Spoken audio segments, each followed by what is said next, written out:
আচ্ছা, আমি তো গতকালকে দেখতেছি, আজকেও দেখতেছি, প্রতিদিনই তো আপনারা এইভাবে মানে পাথরগুলো শেষ হয় না?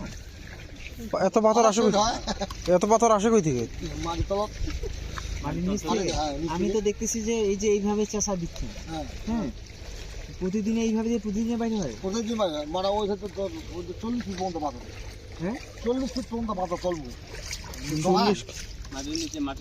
মাটির নিচে 40 ফিট পর্যন্ত পাথর আছে। হ্যাঁ 40 ফিট পর্যন্ত? হ্যাঁ, দুটো ঠোকা 40-50 ফিটও যায়, অত জাল যায় না। আরে মূলত পাথরগুলো আসে কোথা থেকে এখানে?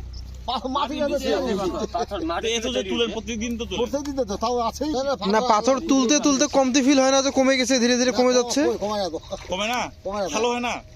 খাল হয়। আচ্ছা, ওই রশিটার মাথায় কি সিস্টেম করা আছে? ওইটার মাথায় উনি যে টানতেছে, এইবার শোনা যখন টানি না তখন দেখবে কি জিনিসটা মানে কি টানতেছে ইনি? এটা ওইটা মনে করো, ওইটা তো বুঝা পাবেন, ওইটা মনে করো যে জিনিসটাকে পাথরটা লাগাচ্ছে ওইটা টানে। এই যে খাঁচার মতো হ্যাঁ, এটা দিয়ে আসতেছে। ওইটা তো মনে করো জাল যায় না, পানি তো অভাব। কত 40 ফিট হয়ে গেছে কতটা, ওই দুই টানে ফ্ল্যাগ যে এই দড়িটা টানতেছে না, হ্যাঁ, এই দড়িটা ওখানে লোহার ইয়া বানায় আছে। পাথরটা আসলো কি এদিকে জমা হইলো?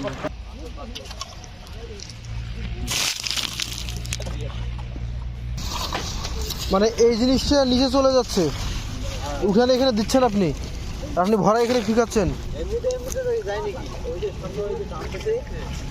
ও মানে এটা কি একটা লাইনে আপনাদের? ওই যে দড়িটা নিয়ে যাচ্ছে আমাদের।